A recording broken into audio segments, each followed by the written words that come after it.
Harper Lee's new novel, Go Set A Watchman, shows Finch in a different light.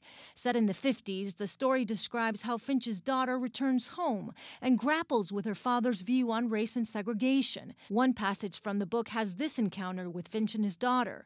"Do you want Negroes by the carload in our schools and churches and theaters? Do you want them in our world?"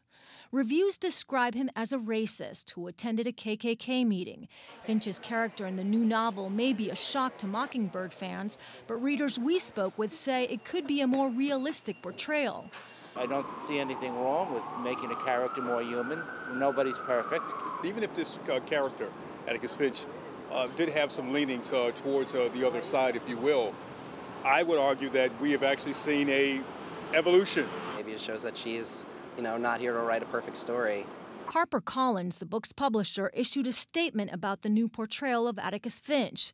The question of Atticus's racism is one of the most important and critical elements in this novel, and it should be considered in the context of the book's broader moral themes. Even though Go Set A Watchman is being published now, it was actually written before To Kill a Mockingbird, and it's set about 20 years later. Go Set A Watchman's release comes at a time when the U.S. is still grappling with racial tensions, from the recent shootings in South Carolina and the Confederate flag debate to protests over police killings of African Americans. We have to find positive ways to address these differences, or at least be able to live with each other.